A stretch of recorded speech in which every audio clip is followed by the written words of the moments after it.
विधानसभा और विधानसभा परिषद की संख्या। उत्तर प्रदेश में विधानसभा सीट क्या है? 403 है। पश्चिम बंगाल में 294, महाराष्ट्र में 288, बिहार में 243, तमिलनाडु में 234, मध्य प्रदेश 230, कर्नाटक 234, राजस्थान 200, गुजरात 182, आंध्र प्रदेश 175, उड़ीसा 187, केरल 140, असम 126, तेलंगाना 119, पंजाब 117, ठीक, हरियाणा 90, छत्तीसगढ़ 90, झारखंड 81, उत्तराखंड 78, मध्य प्रदेश 68, मणिपुर 60, मेघालय 60, त्रिपुरा 60, अरुणाचल प्रदेश 60, नागालैंड 60, मिजोरम 40, गोवा 40 और सिक्किम 32। अब आगे कि जम्मू कश्मीर जो है आपका केंद्र शासित प्रदेश, वहाँ पर जो है विधानसभा जो है आपका सीट नहीं है, ठीक, और विधानसभा वहाँ है आपका न है। दिल्ली में है 70 गो, पुदुचेरी में 30 गो।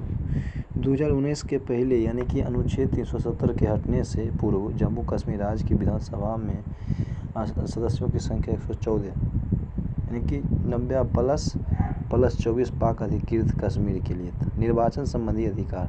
राष्ट्रपति के निर्वाचन में जितना मताधिकार संसद के दोनों सदनों के सदस्यों को प्राप्त होता है, उतना ही राज्य की विधानसभाओं के निर्वाचित सदस्यों को होता है।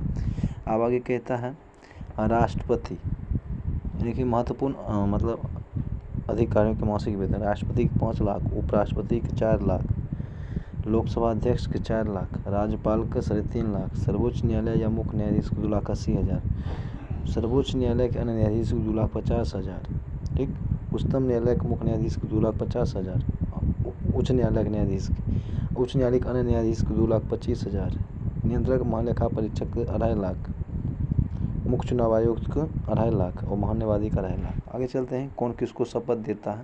राष्ट्रपति जो होता है, राष्ट्रपति शपथ या त्यागपत्र। राष्ट्रपति को शपथ कौन दिलाता है? सर्वोच्च न्यायालय के मुख्य न्यायाधीश। और राष्ट्रपति त्यागपत्र देता है उपराष्ट्रपति को। उपराष्ट्रपति को शपथ दिलवाता है राष्ट्रपति और यह देता है उपराष्ट्रपतियों को त्यागपत्र। राज्यपाल को जो है शपथ राज्य एवं उच्च न्यायालय के न्यायाधीश दिलाते हैं शपथ और त्यागपत्र देता है राष्ट्रपति को राज्यपाल। मुख्य न्यायाधीश की शपथ राष्ट्रपति दिलाता है और त्यागपत्र देता है राष्ट्रपति को। प्रधानमंत्री की शपथ राष्ट्रपति दिलाता है और त्यागपत्र राष्ट्रपति को देता है। लोकसभा का अध्यक्ष शपथ कोई नहीं दिलाता है लेकिन त्यागपत्र देता है उपाध्यक्ष को। आगे चलते हैं मुख्यमंत्री, इसके बारे में जानेंगे। मुख्यमंत्री की नियुक्ति राज्यपाल द्वारा की जाती है। साधारणतः वैसे व्यक्ति को मुख्यमंत्री नियुक्त किया जाता है जो विधानसभा में बहुमत दल के नेता होते हैं। मुख्यमंत्री की शासन का प्रमुख प्रवक्ता होता है और मंत्रिपरिषद की बैठक की अध्यक्षता करता है। मंत्रिपरिषद के निर्णयों को मुख्यमंत्री ही राज्यपाल तक पहुंचाता है, ठीक। अब आगे है कि 51वां संविधान संशोधन अधिनियम 2003 के द्वारा जो था अनुसार मुख्यमंत्री सहित संपूर्ण मंत्रिपरिषद का आकार जो था राज्य की विधानसभा की कुल सदस्य संख्या के 15% से अधिक नहीं होना चाहिए। मुख्यमंत्री सहित संपूर्ण मंत्रिपरिषद की कुल संख्या 12 से कम नहीं होना चाहिए। जब कभी राज्यपाल कोई बात जो है आपका मंत्रिपरिषद तक पहुंचाता है तो वह मुख्यमंत्री के द्वारा ही यह काम करता है। राज्यपाल के सारे अधिकारों का प्रयोग मुख्यमंत्री ही करता है। अनुच्छेद 167 मुख्यमंत्री के कार्यों को परिभाषित करता है। अब आगे है केंद्र शासित प्रदेश। केंद्र शासित प्रदेश का शासन राष्ट्रपति द्वारा चलाया जाता है और इस बारे में जहाँ तक उचित समझे अपने द्वारा नियुक्त प्रशासन के माध्यम से काम करते हैं। अंडमान निकोबार, दिल्ली, पुदुचेरी, जम्मू कश्मीर एवं लद्दाख के प्रशासकों को राज्यपाल कहा जाता है, जबकि चंडीगढ़ का प्रशासक मुख्य आयुक्त कहलाता है। इस समय पंजाब का राज्यपाल ही चंडीगढ़ का प्रशासक यानी कि माना जाता आयुक्त होता है। अनुच्छेद 239 के 5 के तहत विधायी व्यवस्था वाले संघ क्षेत्र यानी कि दिल्ली पुदुचेरी में मुख्यमंत्री की नियुक्ति राष्ट्रपति द्वारा की जाती है और अन्य मंत्रियों की नियुक्ति राष्ट्रपति मुख्यमंत्री के सलाह पर की जाती है। मुख्यमंत्री की नियुक्ति राष्ट्रपति करता है और अन्य मंत्रियों की नियुक्ति मुख्यमंत्री की सलाह से राष्ट्रपति करता है तथा मंत्री राष्ट्रपति के पश्चात प्रयत्न अपने पद धारण करते हैं। मंत्रिपरिषद विधानसभा के प्रति सामूहिक रूप से उत्तरदायित्व होता है। अनुच्छेद 239 के क के 6 तहत। अब आगे है आपका केंद्र राज्य संबंध। कहता है कि भारत में केंद्र राज्य संबंध संघवाद की ओर उन्मुख है और संघवाद जो है आपकी संघवाद की इस प्रणाली को कनाडा के संविधान से लिया गया। भारतीय संविधान में केंद्र तथा राज्य के बीच विधायी प्रशासनिक न्यायपालिका को विभाजन की परिधि से बाहर रखा गया। भारतीय संविधान की 7वीं अनुसूची में केंद्र व राज्यों की शक्तियों के बंटवारे से संबंधित 3 सूचियां दी गई: संघ सूची, राज्य सूची और समवर्ती सूची। औपचारिक रूप से और कानूनी दृष्टि से इन सूचियों की विषयों की संख्या वही बनी हुई है जो मूल संविधान में थी। भारत के संविधान में केंद्र और राज्यों के बीच किए गए शक्तियों का विभाजन भारत सरकार अधिनियम 1935 में उल्लेखित योजना पर आधारित है। अब आगे संघ सूची। संघ सूची में उन विषयों को शामिल किया गया है जो राष्ट्र महत्व के हैं तथा जिन पर कानून बनाने का एकमात्र अधिकार केंद्रीय विधायिका अर्थात संसद को। इस सूची में इसमें कुल 100 विषय है, मूलतः पहले 97 था, जिसमें संघ सूची में कितने विषय? 1 है, पहले 97 था, जिसमें कि इसमें संघ सूची में विषय आता है आपका रक्षा, विदेश मामले, युद्ध, अंतर्राष्ट्रीय संधि, अणुशक्ति, सीमा शुल्क, जनगणना, विदेशी ऋण, डाक एवं तार, प्रशासन, टेलीफोन, विदेशी व्यापार, रेल तथा वायु एवं जल परिवहन आदि।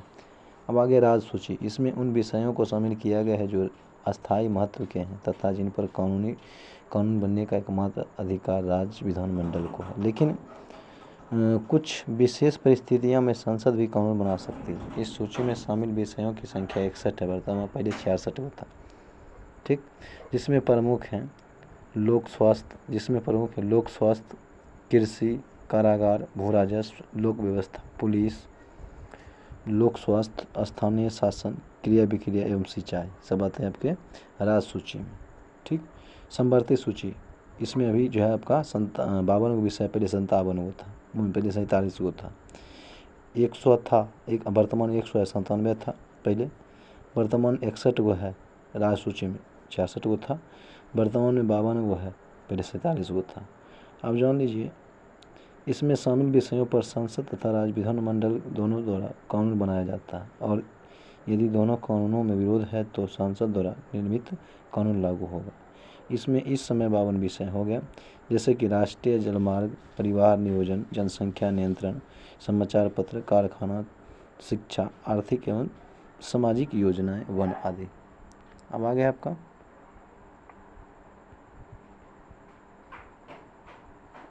संविधान के 42वें संविधान संशोधन के द्वारा वन, शिक्षा, जनसंख्या नियंत्रण और परिवार नियोजन, बाट व माप, जानवर तथा पक्षियों की सुरक्षा आदि विषय को समवर्ती सूची में शामिल किया गया। कौन? वन, शिक्षा, जनसंख्या नियंत्रण, परिवार नियोजन, बाट, माप एवं जानवर, ये सभी होगा समवर्ती सूची के विषय हैं। अपशिष्ट विधायी शक्ति। जिन विषयों को संघ सूची, राज्य सूची और समवर्ती सूची में नहीं शामिल किया गया है उन पर कानून बनाने का अधिकार संसद को प्रदान है। कहता है कि अब भी अंतिम प्रविष्टि की संख्या 97 है, लेकिन कुल संख्या 100 है। प्रविष्टि संख्या 2 को 92 को और 92 ख जोड़ा गया और प्रविष्टि 33 को हटाया गया। अब भी अंतिम प्रविष्टि 66 हैं। प्रविष्टि संख्या 11, 19, 20, 29 और 36 को हटाया गया। अब भी अंतिम प्रविष्टि संख्या 47 है, लेकिन इनमें कुल 52 हैं। प्रविष्टि 11 को, 17 को, 17 को, 20 को और 33 को जोड़ा गया है। अब आगे है आपका राज्य सूची के विषयों पर कानून बनाने की संसद की शक्ति। संविधान के अनुच्छेद 249 में यह प्रावधान किया गया कि यदि राज्य अपने उपस्थिति तथा मतदान करने वाले सदस्यों के 2/3 बहुमत से यह पारित कर देगा कि राष्ट्रपति हित को ध्यान में रखकर संसद राज्य सूची के विषय पर कानून बनाए तो संसद को राज्य सूची में वर्णित विषयों पर कानून बनाने की शक्ति प्राप्त हो जाती है। संसद द्वारा इस बनाया गया कानून 1 वर्ष के लिए परिवर्तनीय होता है, लेकिन लोकसभा द्वारा पारित कर इसे बार बार कई वर्षों के लिए बढ़ाया जा सकता है। राष्ट्रीय आपात एवं राष्ट्रपति शासन के समय भी संसद को राज्य सूची पर कानून बनाने का अधिकार होता है। राज्यों के सहमति से भी संसद राज्य सूची पर कानून बना सकता है। अनुच्छेद 253 इसके अंतर्गत अंतर्राष्ट्रीय समझौता को प्रभावी बनाने हेतु संसद राज्य सूची के विषय पर कानून बना सकती है। संघ के संप्रभु राजस्व स्रोत, निगम कर, सीमा शुल्क, निर्यात शुल्क, कौन? निगम कर, सीमा शुल्क, निर्यात शुल्क, कृषि भूमि को छोड़कर अन्य संपत्ति पर संपदा शुल्क, विदेशी ऋण, रेल, रिजर्व बैंक तथा शेयर बाजार सब होते हैं आपके संघ सूची के विषय। राजसूची के प्रमुख स्रोत हैं व्यक्ति कर, कृषि पर भूमि कर, संपदा शुल्क, भूमि एवं भवनों पर कर, पशुओं एवं नौकाओं पर कर, विक्रय पर वाहनों पर और चुंगी कर। केंद्र व राज्यों के बीच विवाद को सुलझाने के लिए मुख्यतः 4 आयोग गठित किए गए हैं जो इस प्रकार है: प्रशासनिक सुधार आयोग, राजमन्नार आयोग, भगवान सहाय समिति व सरकारिया आयोग। आगे है आपका सरकारिया आयोग 1983 में केंद्र सरकार ने उच्चतम न्यायालय के सेवानिवृत्त न्यायाधीश R.S. सरकारिया की अध्यक्षता में केंद्र राज्य संबंधों पर एक 3 सदस्यीय आयोग का गठन किया गया। V. शिवरामन और M.R. सेन आयोग के 2 अन्य सदस्य थे। आयोग से कहा गया कि वह केंद्र और राज्य सरकार के बीच जो है सभी कौन कौन थे? V. शिवरामन और M.R. सेन आयोग के 2 अन्य सदस्यों थे। आयोग से कहा गया कि वह केंद्र और राज्य सरकार के बीच सभी व्यवस्थाओं पर कार्य पद्धतियों का परीक्षण करें और इस संबंध में उचित परिवर्तन का प्रामाणिक सिफारिशें प्रदान करें। इसे अपने काम को पूरा करने के लिए 1 वर्ष का समय दिया गया, तथापि इसका कार्यकाल 4 वर्ष बढ़ाया गया। रिपोर्ट अंतिम अक्टूबर 1987 में पेश की गई और इसका सार क्या हुआ? इसका सार आधिकारिक तौर पर जनवरी 1988 में जारी किया गया। आयोग ने केंद्र राज्य संबंधों के सुधार की दिशा में 247 सिफारिशें प्रस्तुत की। पुंछी आयोग अप्रैल 2007 में केंद्र सरकार ने केंद्र राज्य संबंध की समीक्षा के लिए उच्चतम न्यायालय के भूतपूर्व मुख्य न्यायाधीश मदन मोहन पुंछी की अध्यक्षता में एक आयोग का गठन किया गया। इस आयोग के अन्य 4 सदस्य थे: धीरेंद्र सिंह, विनोद कुमार, प्रोफेसर N.R. माधव मेनन और डॉक्टर अमरेश बागची। फरवरी 2008 में डॉक्टर बागची के निधन के बाद जो था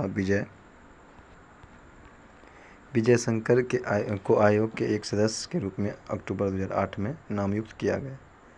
इस आयोग का गठन इसलिए किया गया कि 2 दशक पहले गठित सरकारिया आयोग के बाद बदलते राजनीतिक एवं आर्थिक परिदृश्य के कारण काफ़ी परिवर्तन हो चुके हैं, अतः नई परिस्थितियों में केंद्र राज्य संबंधों को पुनः आकलन किया जाना चाहिए। आगे है आपका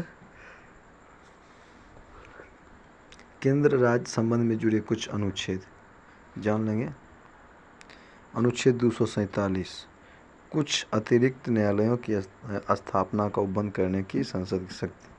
अनुच्छेद 249 राष्ट्र हित में राष्ट्र सूची से संबंधित किसी मामले में संसद की कानूनी बनने की शक्ति। अनुच्छेद 250 राष्ट्र सूची के किसी विषय पर आपातकाल की स्थिति में संसद की कानून बनाने का शक्ति।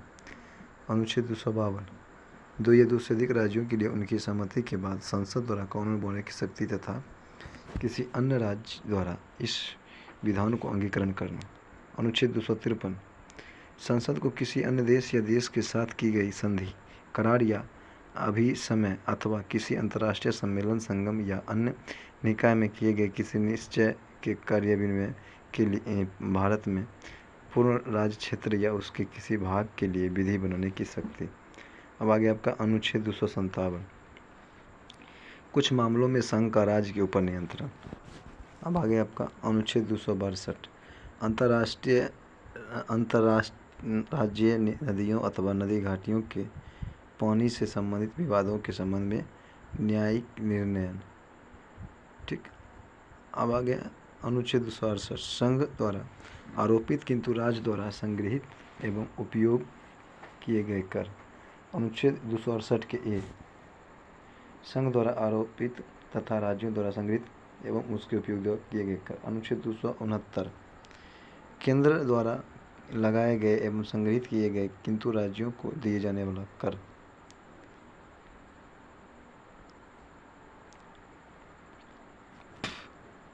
अब आगे आपका कर की चर्चा कहाँ से 68 होना चाहिए। अब आगे आपका 275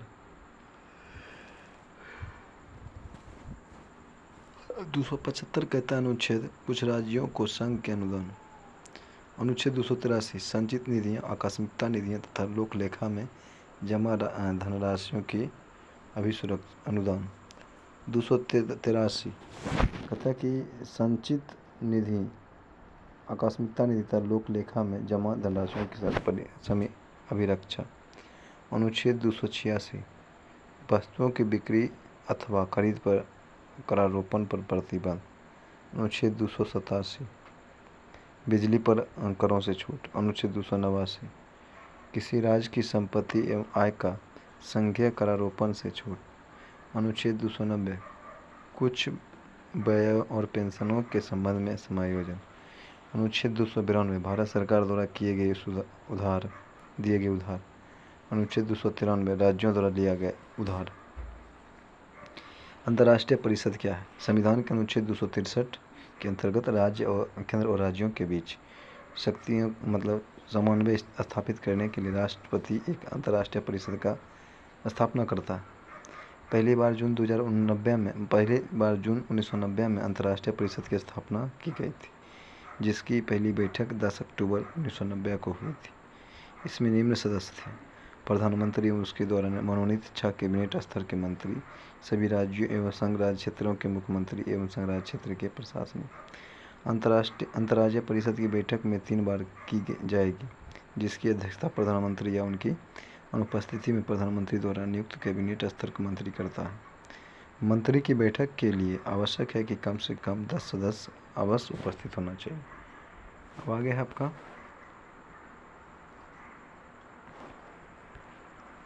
नीति आयोग। प्रधानमंत्री नरेंद्र मोदी ने 15 अगस्त 2014 को लाल किले की प्राचीर से राष्ट्रपति के नाम अपने संबंधों में योजना आयोग के स्थान पर एक नई संस्था लाने की घोषणा की। 1 जनवरी 2015 को मंत्रिमंडल के एक प्रस्ताव के तहत एक नई संस्था, जिसे राष्ट्रीय भारत परिवर्तन संस्थान कहा गया, अस्तित्व में आई। आमतौर पर इसे नीति आयोग के नाम से जाना गया। नीति प्रधानमंत्री की अध्यक्षता वाली यह आयोग सरकार के थिंक टैंक के रूप में काम करेगा। वह केंद्र सरकार के साथ साथ राज्य सरकारों के लिए भी नीति निर्माण करने वाले संस्था की भूमिका निभाएगा। केंद्र एवं राज्य सरकारों को राष्ट्रीय एवं अंतर्राष्ट्रीय महत्व के मुद्दों पर यह रणनीति व तकनीकी सलाह देगी। अब आगे आपका नीति आयोग। 15 अगस्त 2014 को इसे समाप्त करने की घोषणा की गई। योजना आयोग 15 अगस्त 2014 को समाप्त करने की घोषणा की गई। भारत में योजना आयोग के संबंध में कोई संवैधानिक प्रावधान नहीं था। 15 मार्च 1950 को केंद्रीय मंत्रिमंडल द्वारा पारित प्रस्ताव के द्वारा योजना आयोग की स्थापना की गई। योजना आयोग का अध्यक्ष प्रधानमंत्री होता है। प्रथम योजना आयोग के अध्यक्ष गुलजारीलाल नंदा। अब आगे आपका नीति आयोग की संरचना।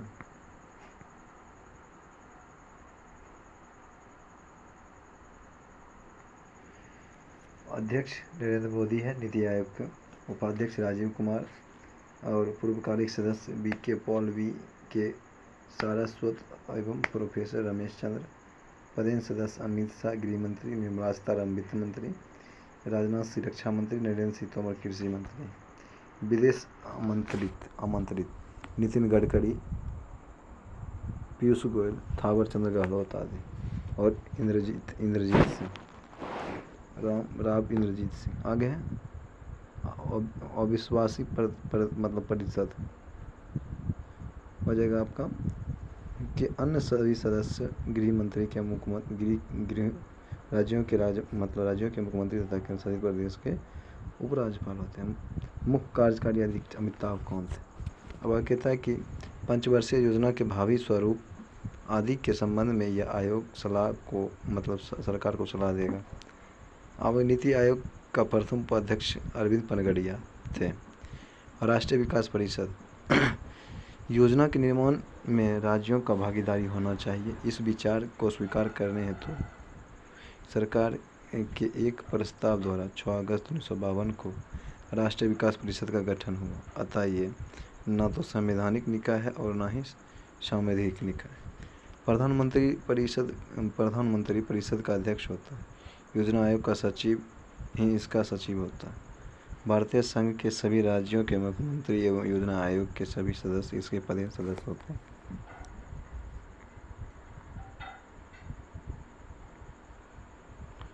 ठीक, सदस्य होते हैं।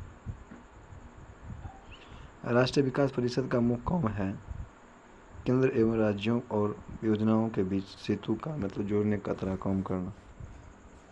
के संथानम ने राष्ट्रीय विकास परिषद को सुपर कैबिनेट की संज्ञा दी थी। के संथानम। अब आ गया वित्त आयोग। संविधान के अनुच्छेद 280 में वित्त आयोग के गठन का प्रावधान किया गया। वित्त आयोग के गठन का अधिकार राष्ट्रपति को दिया गया। वित्त आयोग में राष्ट्रपति द्वारा एक अध्यक्ष एवं 4 अन्य सदस्य नियुक्त किए जाते हैं। भारतीय संविधान के अनुच्छेद 281 के तहत राष्ट्रीय वित्त आयोग की सिफारिशों को संसद के प्रत्येक सदन के समक्ष रखवाता है।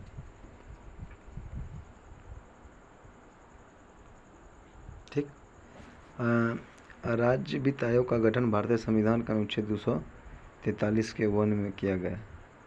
वित्त आयोग वित्तीय प्रशासन में पारदर्शिता सुनिश्चित करता है। अब तक गठित वित्तीय आयोग। पहला वित्त आयोग 1951 में अध्यक्ष थे के.सी. नियोगी, दूसरा का के. संथानम 1956, तीसरा का 1960 एस.के. चंदा, चौथा 1964 डॉक्टर पी.वी. राजमन्नार, पाँचवा 1968 महावीर त्यागी, छठा 1972 पी. ब्रह्मानंदन रेड्डी, सातवां 1977 जे.पी. सेलेट, आठवां 1982 वाई.बी. चौहान, नौवां 1987 एन.के.पी. साल्वे, 10वां 1992 के.सी. दत्त, 11वां 1998 प्रोफेसर M.S. खुसरो, 12वां 2003 डॉक्टर सी. रंगराजन, 13वां 2007 डॉक्टर विजय एल. केलकर, 14वां 2013 वाई.बी. रेड्डी, 15वां 2017 N.के. सिंह। वित्त आयोग के मुख्य काम क्या है? वित्त आयोग के द्वारा संघ व राज्यों के बीच करों की सुविधाएं, आगामी का वितरण और राज्य के बीच ऐसे आगमों का आवंटन किया जाता है। वित्त आयोग भारत की संचित निधि से राज्य के राजस्व में सहायता अनुदान को शासित करने वाले सिद्धांतों के बारे में बताता है। राज्य वित्त आयोग द्वारा की गई सिफारिशों के आधार पर राज्य के नगरपालिकाओं और पंचायतों के समाधानों की पूर्ति के लिए राज्य की संचित निधि के संवर्धन के लिए जरूरी उपाय करता है। राष्ट्रपति के द्वारा वित्त आयोग को सुदृढ़ वित्त के हित में निर्दिष्ट कोई अन्य विषय सौंपे जाने पर वित्त आयोग अपनी सलाह देता है। 15वें वित्त आयोग द्वारा प्रस्तुत परमाणु हस्तांतरण सूत्र, ठीक, जनसंख्या 2011 के अनुसार हो जाएगा आपका। इस बार जो था आपका 1971 की आबादी का कोई परामर्श नहीं था। समग्र जनसंख्या भार को 70.5% से घट करके 15 कर दिया गया। अब आ गया आपका क्षेत्र, जान लीजिए 15 भारांश वही रही। वन एवं परिस्थितिकी 2010 कहता है भारांश बढ़ा, आय अंतर, भारांश कम 50 से 45 कर दिया गया। ठीक, जनसंख्या प्रदर्शन 100 करोड़ जन। पिछले वित्त आयोग के विपरीत 15वां वित्त आयोग अनुशंसाएं करने के लिए 1971 की जनगणना के आंकड़ों की अपेक्षा 2011 की गणना के आंकड़ों का उपयोग कर रहा है। अब आ गया आपका लोक लेखा मतलब लोक सेवा आयोग। भारत में 1919 के भारत शासन अधिनियम के अधीन सर्वप्रथम 1926 में लोक सेवा आयोग की स्थापना की गई। लोक सेवा आयोग की स्थापना के लिए 1924 में विधि आयोग ने सिफारिश की थी। लोक लेखा आयोग के अध्यक्ष तथा सदस्यों की नियुक्ति राष्ट्रपति द्वारा की जाती है। आगे आपका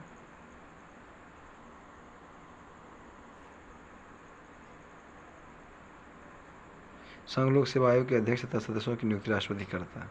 संघ लोक सेवा आयोग के सदस्यों की संख्या निर्धारित करने की शक्ति राष्ट्रपति को है। कहते वर्तमान में इसकी संख्या 10 संघ लोक सेवा आयोग के अध्यक्ष एवं सदस्यों की नियुक्ति 6 वर्षों के लिए की जाती है। यदि वह 6 वर्षों के अंदर 65 वर्ष की आयु पूरी कर लेती है तो वह पद से मुक्त हो जाती है। राज्य लोक सेवा आयोग के अध्यक्ष तथा सदस्यों की नियुक्ति राज्यपाल के द्वारा की जाती है, परंतु इन्हें हटाने का अधिकार राज्यपाल को नहीं। राज्य लोक सेवा आयोग के अध्यक्ष एवं सदस्यों का कार्यकाल 6 वर्ष या 62 वर्ष की उम्र का होता है। इन दोनों में जो पहले पूरा हुआ उसी के तहत वे अवकाश ग्रहण करते हैं, परंतु उन्हें कार्यकाल के बीच उच्चतम न्यायालय के प्रतिवेदन पर तथा कुछ निहिताओं के होने पर संविधान के अनुच्छेद 317 के अधीन राष्ट्रपति हटा सकते। अब आगे निर्वाचन आयोग। संविधान के भाग 15 के अनुच्छेद 324 से 329 में निर्वाचन संबंधी उपबंध किया गया। भारत निर्वाचन आयोग की स्थापना 25 जनवरी 1950 को हुई थी। यह एक अस्थायी संवैधानिक निकाय। निर्वाचन आयोग का गठन मुख्य निर्वाचन आयुक्त एवं अन्य निर्वाचन आयुक्त से किया जाता है, जिनकी नियुक्ति राष्ट्रपति के द्वारा की जाती है। मुख्य निर्वाचन आयुक्त का कार्यकाल 6 वर्ष या 65 वर्ष की आयु जो भी पहले है तक रहता है। अन्य चुनाव आयुक्तों का कार्यकाल 6 वर्ष या 62 वर्ष होता है, जो भी पहले। मुख्य चुनाव आयुक्त व अन्य चुनाव आयुक्तों को सर्वोच्च न्यायालय के न्यायाधीश के बराबर में 90,000 रुपये मासिक भत्ते के रूप में दिया जाता है। पहले चुनाव आयोग एक सदस्य आयोग था, परंतु अक्टूबर 1993 में 3 सदस्य बन गया। एक सदस्य था, 3 बन गया।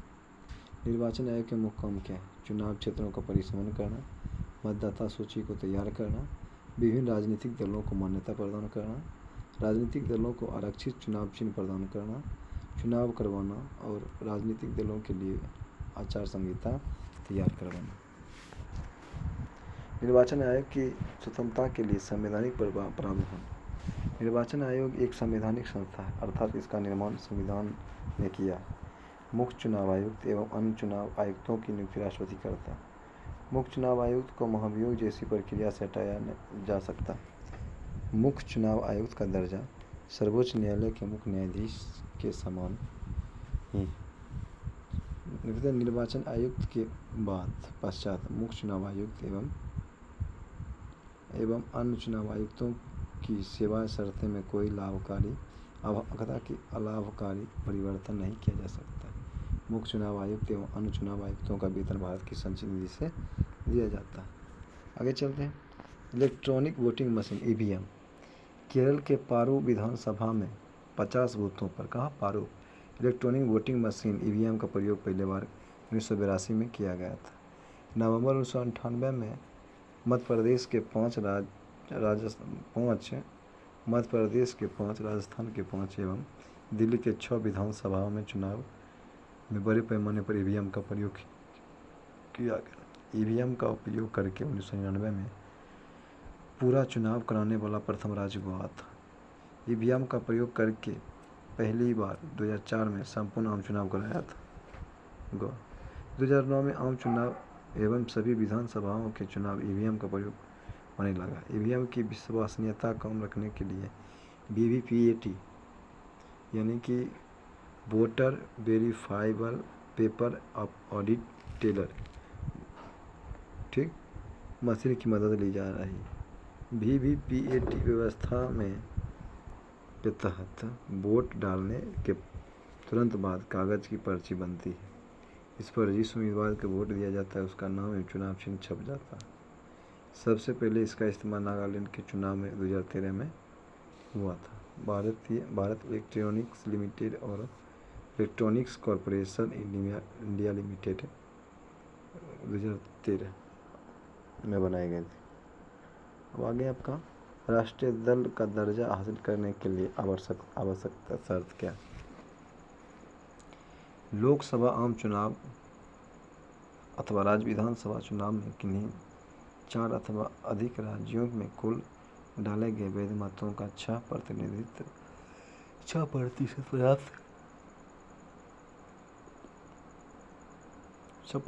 प्राप्त करनी जरूरी होगा। इसके अलावा इसे किसी एक राज्य अथवा राज्य से विधानसभाओं की कम से कम 4 सीटें जीतनी होगी अथवा लोकसभा में 2% सीटें हो और यह कम से कम 3 विभिन्न राज्यों में हासिल की गई। वर्तमान में मान्यता प्राप्त राष्ट्रीय राजनीतिक दल भारतीय जनता पार्टी क्या है? कमल, भारतीय राष्ट्रीय कांग्रेस पंजा, कम्युनिस्ट हंसिया की बाली, राष्ट्रवादी कांग्रेस पार्टी घड़ी, बहुजन हाथी असम को छोड़ करके, त्रिकमूलन कांग्रेस जुड़ा हुआ फूल, नेशनल पीपुल्स पुस्तक। वाघा के प्रमुख क्षेत्र एवं उनका चुनाव चिन्ह क्या है?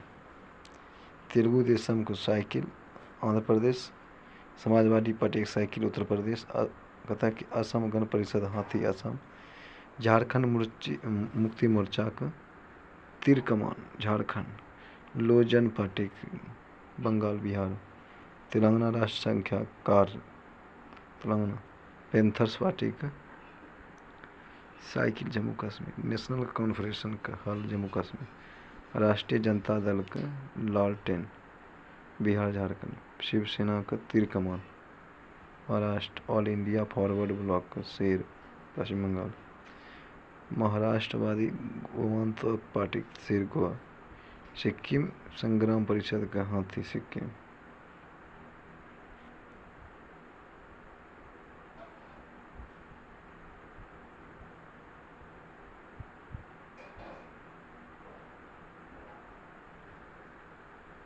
मुस्लिम लीग का सीढ़ी केरल, जनता दल यू का तीर बिहार झारखंड, अकाली दल का तराजू पंजाब।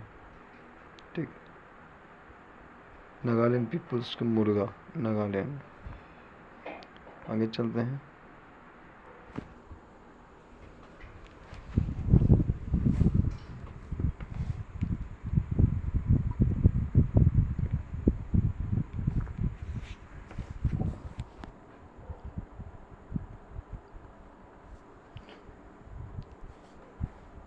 मतलब आगे है सदस्यता का फोटो युक्त पहचान पत्र, मतदाता का फोटो युक्त पहचान पत्र, इसके बारे में जानेंगे।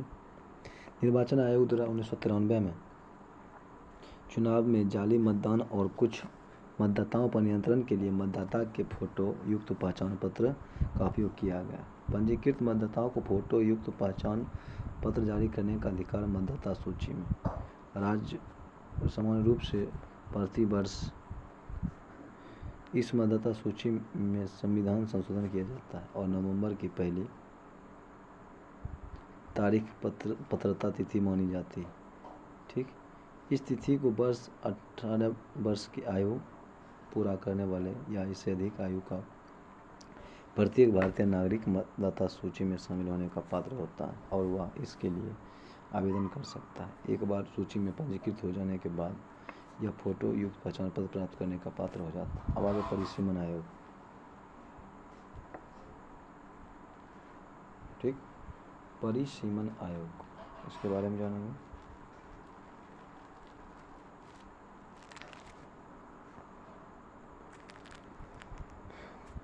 संविधान में परिसीमन आयोग के संबंध में कोई स्पष्ट निर्देश नहीं दिया गया। अनुच्छेद 82 में प्रत्येक राष्ट्र की जनगणना समाप्त पर लोकसभा एवं राज्य के निर्वाचन क्षेत्रों के विभाजन एवं पुनः समायोजन का कार्य संसद द्वारा विहित अधिकारी द्वारा किए जाने का प्रावधान है। 42वें संविधान संशोधन अधिनियम द्वारा संविधान के अनुच्छेद 82 में संशोधन पर परिसीमन पर वर्ष 2000 ईस्वी तक के लिए रोक लगा दिया गया। ठीक, 84वें संविधान संशोधन अधिनियम 2001 के द्वारा जो था संविधान के अनुच्छेद 82 और 170 के 3 की शर्तों में संशोधन किया गया, जिसके अनुसार देश में लोकसभा एवं विधानसभा सीटों की संख्या 2026 तक कोई वृद्धि नहीं अथवा कमी नहीं हो। परिसीमन आयोग 2002 का गठन 12 जुलाई 2002 में न्यायमूर्ति कुलदीप सिंह की सहायता से किया गया था। इस आयोग की सिफारिशों केंद्रीय मंत्रिमंडल ने 10 जनवरी 2008 को मंजूरी प्रदान की। नए परिसीमन से लोकसभा में आरक्षित सीटों की संख्या बढ़ जाएगी। नया परिसीमन 2001 की जनगणना के आधार पर कहता है। परिसीमन आयोग के देश के मुख्य निर्वाचन आयुक्त सहित सभी राज्य एवं केंद्र शासित प्रदेशों के निर्वाचन आयुक्त इस आयोग के सदस्य होंगे। परिसीमन आयोग का मुख्य कार्य हाल की जनगणना के आधार पर विभिन्न विधानसभा एवं लोकसभा के निर्वाचन क्षेत्र की सीमाओं का पुनः सीमांकन करना होता। परिसीमन आयोग के आदेशों को किसी न्यायालय में चुनौती नहीं दी जा सकती। परिसीमन आयोग के सदस्यों को लोकसभा एवं संबंधित राज्य विधानसभाओं में रखा जाता है, किंतु लोकसभा एवं राज्य विधानसभा परिसीमन आयोग के आदेशों में कोई सुधार या संशोधन नहीं कर सकता। परिसीमन आयोग के द्वारा प्रत्येक राज्य के प्रदत्त प्रतिनिधित्व में कोई बदलाव नहीं किया जाता, किंतु जनगणना के आधार पर अनुसूचित जाति अनुसूचित जनजाति से संबंधित सीटों की परिवर्तन पर किया जाता। कहता है कि अनुसूचित जाति पहले आरक्षित सीट था 79, अभी कितना है 84। अनुसूचित जनजाति पहले था 41, अभी 47। आरक्षित सीटों की संख्या 412। आगे चलते हैं। वैसे राज्य जिनका परिसीमन आयोग 2002 में द्वारा परिसीमन नहीं हो चुका है: असम, मणिपुर, अरुणाचल प्रदेश, नागालैंड, झारखंड। असम, मणिपुर, अरुणाचल प्रदेश, नागालैंड और झारखंड। पूर्वोत्तर के राज्यों में अस्थायी विरोध एवं अदालतों के स्थान आदेश के कारण परिसीमन नहीं हो सका है, जबकि झारखंड में सरकारी नीति के विपरीत आरक्षित सीटें कम से कम होने के कारण यह परिसीमन पूरी हो चुकी। ठीक, आगे चलते हैं। भारतीय संविधान में वरीयता क्रम: राष्ट्रपति, उपराष्ट्रपति, प्रधानमंत्री, राज्य के राज्यपाल, अपने राज्यों के में भूतपूर्व राष्ट्रपति, उपराष्ट्रपति, प्रधानमंत्री, भारत का मुख्य न्यायाधीश, लोक सेवा अध्यक्ष, केंद्रीय कैबिनेट मंत्री के राज्य मुख्यमंत्री, अपने अपने राज्यों में मुख्यमंत्री, योजना आयोग का उपाध्यक्ष एवं पूर्व प्रधानमंत्री तथा संसद के विपक्ष का नेता, भारत रत्न सम्मान के धारक, राजदूत, उच्चतम न्यायालय के न्यायाधीश आदि। अब आगे आपका भारत रत्न एकमात्र ऐसा पुरस्कार है जिसे वरीयता क्रम में दिया जाता है। मुख्य चुनाव आयुक्त श्री एस शेषन के अनुग्रह पर सरकार ने चुनाव आयुक्त को 9 की शक्ति प्रदान की थी, यानी उच्चतम न्यायालय के न्यायाधीश के समक्ष दर्जा प्राप्त किया गया। अब आगे आपका राजभाषा। अनुच्छेद 343 से 351 भाग 17 क्या है? भाषा हिंदी और लिपि देवनागरी संघ की राजभाषा। भारतीय संविधान में अनुच्छेद 344 में राष्ट्रपति को राजभाषा से संबंधित कुछ विषयों में सलाह देने के लिए एक आयोग की नियुक्ति का प्रावधान। राष्ट्रपति ने इस अधिकार का प्रयोग करते हुए 1955 में श्री बी.जी. खरे की अध्यक्षता में प्रथम राजभाषा आयोग का गठन किया। इस आयोग ने 1956 में अपना प्रतिवेदन दिया। संविधान की 8वीं अनुसूची के अनुसार निम्नलिखित भाषाओं को राजभाषा के रूप में मान्यता प्रदान की गई, जो इस प्रकार है: असमिया, बंगाली, गुजराती, कोंकणी, मणिपुरी, हिंदी, कन्नड़, कश्मीरी, मलयालम, मराठा, उड़िया, पंजाबी, संस्कृत, सिंधी, तमिल, तेलुगु, उर्दू, कोंकणी, मणिपुरी, नेपाली, सैंथली, मैथिली, संथाली, डोगरी, बोडो। आगे 1967 में संविधान के 21वें संविधान संशोधन द्वारा सिंधी को 8वीं अनुसूची में जोड़ा गया। 1992 के संविधान संशोधन 1971 संविधान द्वारा मणिपुरी, कोंकणी, नेपाली को जोड़ा गया। 71वां संविधान संशोधन। 92वां संविधान संशोधन अधिनियम 2003 के द्वारा संविधान की 8वीं अनुसूची में मैथिली, संथाली, डोगरी एवं बोडो को जोड़ा गया। आगे चलते हैं। राज्य की राजभाषा। संविधान के अनुच्छेद 345 के अधीन प्रत्येक राज्य के विधानमंडल को यह अधिकार दिया गया कि वह विधि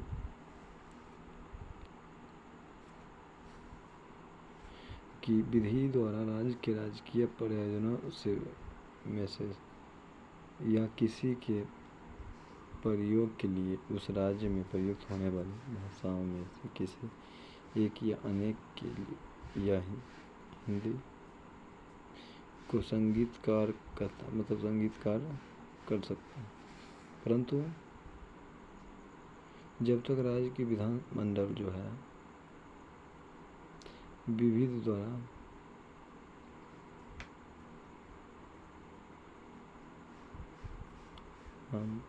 द्वारा अन्यथा उपबंध न करे, तब तक राज्य के भीतर उन शासकीय प्रयोजनों के लिए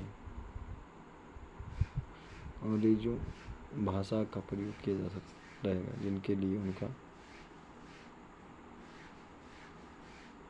इस संविधान के प्रारंभ से ठीक पहले पूरा हो रहा था। इस उपबंध के अंतर्गत अधिकांश राज्य में क्षेत्रीय भाषा को अपनी राजभाषा के रूप में अंगीकार किया गया।